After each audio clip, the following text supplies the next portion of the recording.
Good morning. ভাবলাম সকালের ব্রেকফাস্টটা বাইরে দিয়েই করা যাক। তো সেই মতন বেরিয়ে চোখের সামনেই দেখতে পেলাম একটা হেলদি খাবার সকাল সকাল। তো কাকাকে আমি বললাম এক গ্লাস আখের রস বানাও, খেয়ে সকাল সকাল পেটটা ঠান্ডা করে নিই। তো কাকা আমাকে সেই মতো এক গ্লাস আখের রস বানিয়ে দিল, আমিও খেয়ে নিলাম। তো আখের রসটা খুব মিষ্টিও ছিল।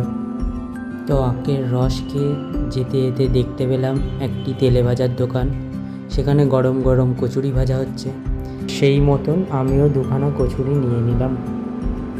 গরম গরম দুটো কচুরি খেয়ে বেরিয়ে পড়লাম। তো তোমরা দেখতেই পাচ্ছ পৌলমী সুইটস। তো এটি আমাদের এখানকার খুব জনপ্রিয় একটি মিষ্টির দোকান। তো যথারীতি ভেতরে ঢুকে গেলাম। আর বাঙালির মিষ্টি তো খুব পছন্দের, আমারও মিষ্টি খুব পছন্দের। আর তার মধ্যেই দেখতে পেলাম গোলাপ জামুন। ওয়াও! নিয়ে নিলাম একটা গোলাপ জামুন। তো যতক্ষণ আমি গোলাপ জামুনটা খাচ্ছি তোমরা জানিও ব্লগটা কেমন লাগলো।